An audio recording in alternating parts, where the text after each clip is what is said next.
আমার হাজব্যান্ড আরেকটা বিয়ে করে চলে যায়। আমার ওই অ্যাবিলিটি ছিল না আমি যে একটা দোকান নিব, ভালো একটা বিজনেস করব। অনেকে আমাকে সাপোর্ট করে যে আপনি পর্দা করে নিজের সম্মান রেখে ব্যবসা করতেছেন। 10,000 টাকার চাকরি হারানোর পর অনেকেই ভেঙে পড়েন, কিন্তু 2 সন্তানের এই মা থেমে থাকেননি।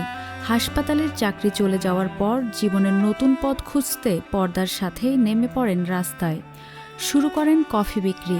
আজ সেই ছোট্ট উদ্যোগেই বদলে দিয়েছে তার জীবন। মাসে আয় করছেন প্রায় 30,000 টাকারও বেশি। আমি এই ব্যবসা 4 মাস ধরে করতেছি।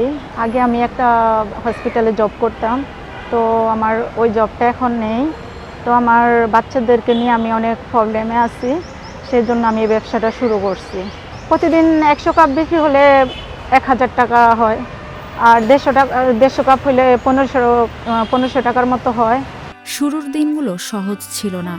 অনেকেই অবাক হয়ে তাকিয়েছেন, কেউ প্রশ্ন করেছেন, তবে এর মাঝেই পেয়েছেন উৎসাহ। এখন মাসে প্রায় 30,000 টাকারও বেশি আয় করছেন এই নারী। 2 সন্তানকে নিয়ে থাকছেন আগের চেয়ে ভালো পরিবেশে। আমার 2 জন ছেলে মেয়ে। ছেলেটা ক্লাস 5-এ পড়ে, মেয়েটা ক্লাস 3-তে পড়ে। আর আমি ঢাকা শহরে অনেক দিন ধরে থাকতেছি। তো আমার হাজব্যান্ড আরেকটা বিয়ে করে চলে যায়, তো আমার বাচ্চাদেরকে নিয়ে আমি আসি।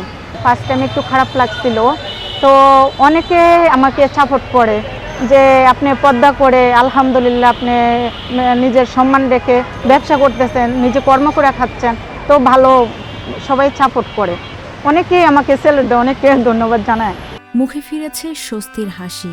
জীবনের কঠিন সময় তাকে থামিয়ে দিতে পারেনি, বরং দেখিয়েছে নতুন পথ, যেখানে একজন মা হার না মেনে নিজের লড়াই নিজেই জিততে শিখেছেন।